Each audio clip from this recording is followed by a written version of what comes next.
اللہ رب العزت کا ارشاد ہے کہ اے لوگوں اس پروردگار سے ڈرو جس نے تمام کو ایک جان سے پیدا کیا، یعنی آدم اور حوا علیہ السلام سے پیدا کیا، اور پھر ان سے انسانیت کو بسا دیا۔ بہت سارے مرد پیدا ہوئے، عورتیں وجود میں آئیں۔ کہا اس اللہ سے ڈرو جس کے ذریعے سے تم ایک دوسرے سے سوال کرتے ہو، جس کے نام سے تم ایک دوسرے سے مانگتے ہو۔ بے شک اللہ تبارک و تعالی، اس میں کوئی شک نہیں کہ تم کو دیکھ رہا ہے اور تمہاری نگرانی کر رہا ہے۔ عزیزان ملت اسلامیہ، نبی کریم رؤوف الرحیم صلی اللہ تعالی علیہ وسلم نے فرمایا کہ نکاح سب سے برکت والا وہ ہے جس میں کم خرچ کیا جائے۔ حضرات گرامی، نکاح کی مجلس میں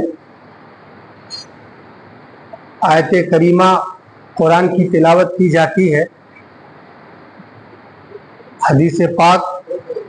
بتایا جاتا ہے، اور مقصد یہ ہوتا ہے کہ نکاح کو صرف اور صرف کوئی دنیاوی کام نہ سمجھا جائے، بلکہ یہ بھی ایک عبادت ہے، ایک رسول اللہ صلی اللہ علیہ وسلم کی سنت ہے، اور اس سے سماج اور سوسائٹی کا وجود ہے۔ تو اس سلسلے میں سب سے پہلے جو بات بتائی گئی کہ انسان اگرچہ مختلف شعبوں میں ہے، مختلف برادریوں میں، لیکن سب سے بڑی حقیقت یہ ہے کہ تمام انسان ایک جان سے پیدا ہوئے۔ آدم اور حوا علیہ السلام کی ذات گرامی سے تمام انسان کا وجود ہے۔ لہٰذا اس لحاظ سے اے انسانوں، تم جو ہے مل کر رہو، اتحاد کے ساتھ رہو، متحد رہو۔ اس کے برعکس اگر کوئی بچی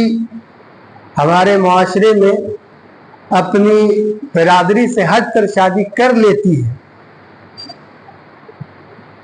تو سوسائٹی میں دیکھا جاتا ہے کہ سب سے پہلے اس کا جو بائیکاٹ کرتے ہیں تو اس کے گارجین حضرات کرتے ہیں، ماں باپ کرتے ہیں۔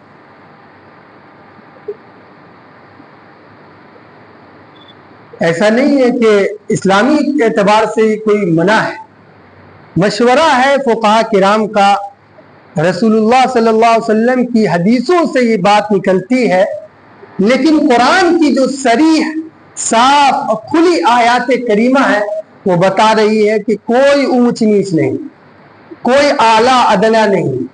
کوئی افضل اور کوئی مفضول نہیں، کوئی عربی اور عجمی نہیں، کوئی کالا اور گورا نہیں، کوئی فرق نہیں۔ سب آدم علیہ السلام کی اولاد ہیں۔ آدم مٹی سے پیدا ہوئے تھے اور انسان مٹی سے پیدا ہوا ہے۔ لہذا اگر ایسا کبھی ہو جائے تو اس سلسلے میں دیکھا یہ جاتا ہے ہمارے سوسائٹی میں کہ بائیکاٹ کیا جاتا ہے، شرکت نہیں دی جاتی۔ یہ اسلامی اعتبار سے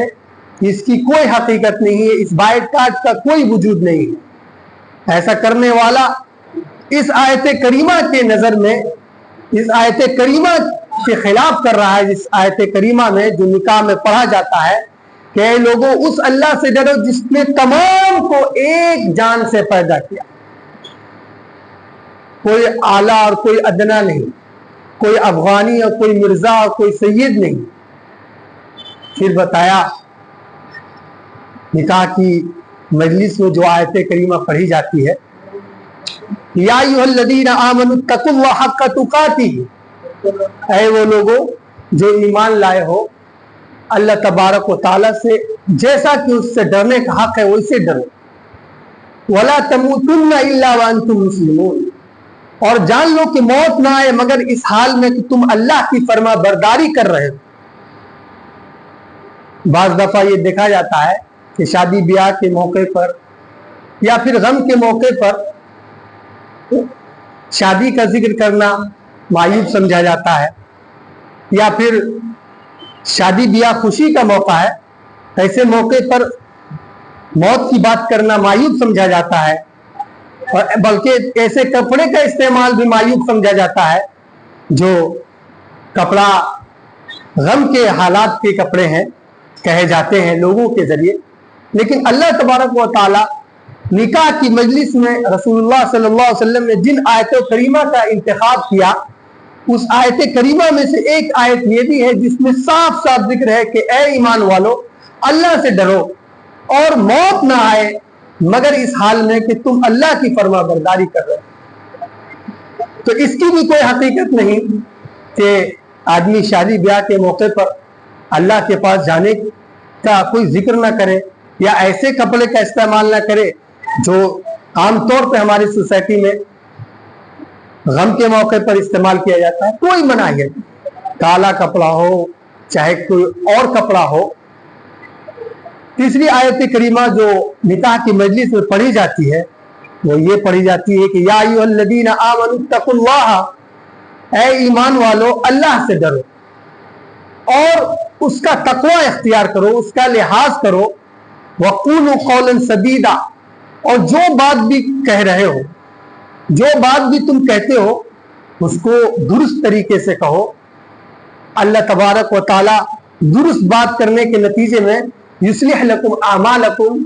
हमारे और आपके अमल को दुरुस्त कर देगा। व यग़फ़िर लकुम ज़ुनूबकुम, और अगर कोई गुनाह हुआ भी है तो अल्लाह तबारक व तआला अपने सिफत गफ़ारी से माफ फरमा देगा। और फरमाया कि वमन युतिइल्लाह व रसूलहू, जो अल्लाह और उसके रसूल की इताअत करेगा, बात मान कर चलेगा, चाहे वो शादी ब्याह के मौके से या शादी ब्याह के बाद के मौके से या शादी ब्याह के पहले के मौके से या किसी भी मौके से अल्लाह रसूलुल्लाह की बात को मान कर चलेगा, फ़क़द फ़ाज़ फ़ौज़न अज़ीमा, सबसे बड़ी कामयाबी वो हासिल करेगा। आज देखा यह जाता है कि सबसे ज्यादा जो शादी ब्याह निकाह की मजलिसों में जो नाफरमानी की जाती है, जो बात नहीं मानी जाती है,